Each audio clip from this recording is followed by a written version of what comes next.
रयत शिक्षण संस्थेची स्थापना करणारे कर्मवीर भाऊराव पाटील संस्था स्थापन केली, वाढवली, मोठी केली, प्रचंड उलाढाल होते. पण या संस्थेचे पहिले अध्यक्ष अण्णांनी केले हमीद अली, मुस्लिम आहे. म्हणजे इतकी निरपेक्ष वृत्ती कुणाकडे असू शकते? आजकाल आपण बघितलं असेल, गुंटावर जमीन घेतली तर गुंटावर जमिनीच्या 7-12ला वडिलांनंतर मुलाचं नाव लागतं, मुलानंतर नातवंडांचं नाव लागतं. पण अण्णांनी एवढ्या मोठ्या संस्थेत ना स्वतःचं कुठं नाव दिलंय, ना स्वतःच्या मुलाचं, ना नातवाचं, ना कुणाचंच नाव दिलं. म्हणजे संस्थेचा पहिला अध्यक्ष मुस्लिम केलाय. संस्थेचा चेअरमन देखील अस्पृश्य केलेले रामभाऊ नलावडे, कोण आहे, जात शोधा त्यांची. हे सगळं सांगण्याचं कारण असं आहे की अण्णांनी 106 वर्षापूर्वी जात धर्माला थाराच दिलेला नाही. या महाराष्ट्राची, या भारताची जी काही भूमिका, जगामध्ये जी काही वंदता असेल, जगामध्ये जी काही ओळख असेल, ती सर्व धर्म समभाव, शांतता, हाच संदेश भगवान महावीरांपासून गौतम बुद्धांपर्यंत, महात्मा गांधींपर्यंत सगळ्यांनी पाळलाय. आणि तोच आदेश, तीच उक्ती अण्णांनी अण्णांच्या आयुष्यामध्ये पाळली. आणि म्हणून तर 1948ला महात्मा गांधीजींची हत्या झाली. अण्णांना धक्का बसला, कारण महात्मा गांधीजींच्या वरती, त्यांच्या विचारांवरती अविचल अशी श्रद्धा अण्णांची होती. आणि म्हणून 1948 साली अण्णांनी एक पण केला. काय पण केलाय की मी जिवंत असेपर्यंत, माझ्या शरीरामध्ये शेवटचा श्वास असेपर्यंत महात्मा गांधीजींच्या नावे मी 101 शाळा बांधीन. 1948ला गांधीजींची हत्या झाली, अण्णा 59ला गेलेत. या कालावधीमध्ये अण्णांनी 101 शाळा महात्मा गांधीजींच्या नावे बांधल्या.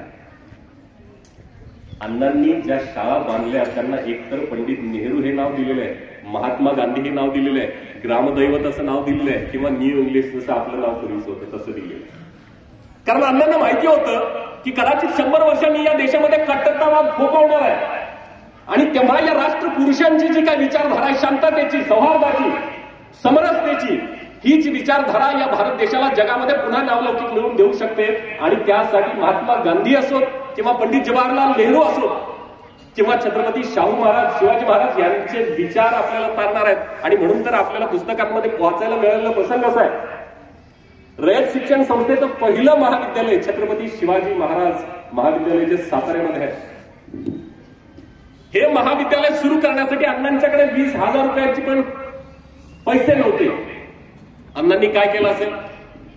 अण्णा पुण्यातल्या भाजी मंडईत गेले, तिथले जे सगळे हमाल आहेत, हे आम्हाला आपलं काम संपून बसलेले आहेत, विश्रांती घेत आहेत, आणि तिथं जाऊन अण्णा उभं राहत आहेत आणि विनंती करतायत, मी भाऊ पाटील रयत शिक्षण संस्थेच्या माध्यमातून समाजाचं शैक्षणिक काम करतोय, मला महाविद्यालय सुरू करायचं आहे, पण विद्यापीठाची अनामत रक्कम भरण्यासाठी माझ्याकडे 20,000 रुपये नाही आहेत, मला तुमची मदत गरजेची आहे. त्या क्षणाला त्या ठिकाणी काम करणारे सगळे हमाल आपली त्या दिवसाची जी काही कमाई आहे ती सगळी अण्णांच्या झोळीत टाकतात. एका क्षणाला 20,000 रुपये उभे राहतात. आणि मग आपलं पहिलं कॉलेज उभं राहतं, ज्याचं नाव आहे छत्रपती शिवाजी महाराज महाविद्यालय सातारा. ही महापुरुषांची विचारधारा. आणि या कॉलेजला जेव्हा आर्थिक अडचण येते तेव्हाचा प्रसंग देखील आपल्याला माहिती आहे की एक गणित काय सांगतो की तुम्हाला लागणारा कॉलेजसाठीचा जेवढा म्हणून पैसा असेल तो पैसा मी द्यायला तयार आहे. अट एकच की या कॉलेजला एकतर माझं किंवा माझ्या वडिलांचं नाव द्यायचं. अण्णा तात्काळ सांगतात, मी माझ्या जन्मदात्या बापाचं नाव बदलेन, पण छत्रपती शिवाजी महाराज हे नाव कधी बदलणार नाही.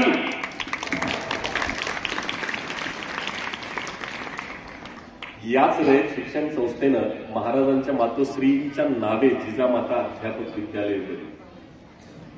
याच रयत शिक्षण संस्थेनं अण्णांनी डॉक्टर बाबासाहेब आंबेडकर यांच्या मातोश्रीच्या नावे भीमाबाई आंबेडकर हे चिरंतन स्मारक शाळेच्या माध्यमातून, ज्ञान मंदिराच्या माध्यमातून उभं केलंय. हा एकच असा महापुरुष आहे की ज्यानं महाराष्ट्रातल्या तमाम महापुरुषांची नावं, त्यांच्या मातोश्रींची नावं चिरंतन स्मारक म्हणून जपलेत. नाही तर आजकाल आपण व्यासपीठावर बसलेले असू किंवा व्यासपीठाच्या समोर बसलेले असू, राजकारणी ज्यांचं नाव घेतात दिवसा ढवळ्याने, रात्री त्यांच्या विचारांना तिलांजली देतात, हीच घटना घडते.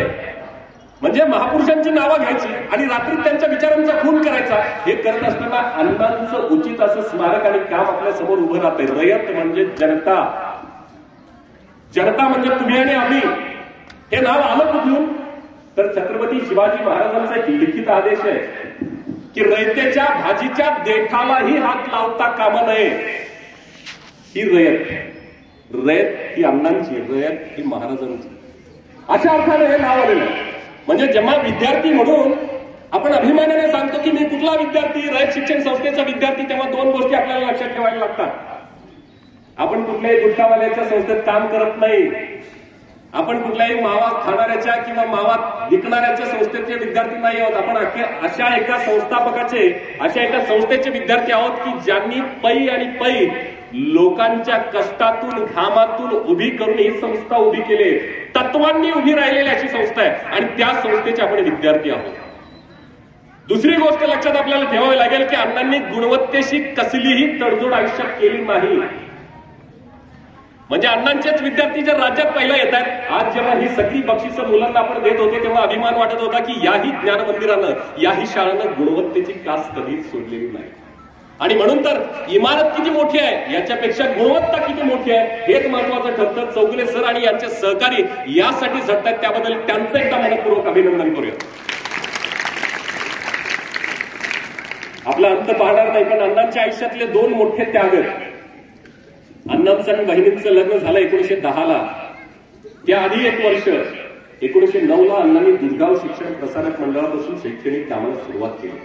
1910ला अण्णांनी बहिणींचं लग्न झालंय. बहिणी 10-11 वर्षाचे आहेत, अण्णा 20-21 वर्षाचे आहेत. वहिनी गेलेले 1930 साली. अवघ्या 20 वर्षाचा संसार आहे. जेव्हा वहिनी गेल्या तेव्हा वहिनींच्या शेवटच्या काही क्षणांचं महत्व आणि त्याचं विस्मरण आपल्याला होताच कामा नये. काय आहे प्रसंग?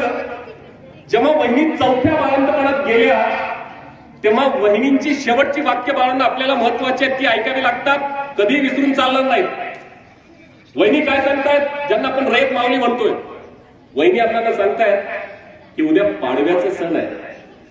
माझं जर काही बरं वाईट झालं तर या माझ्या वसतिगृहातल्या सगळ्या दीनदुबळ्या मुलांचा सण सुटता कामा नये.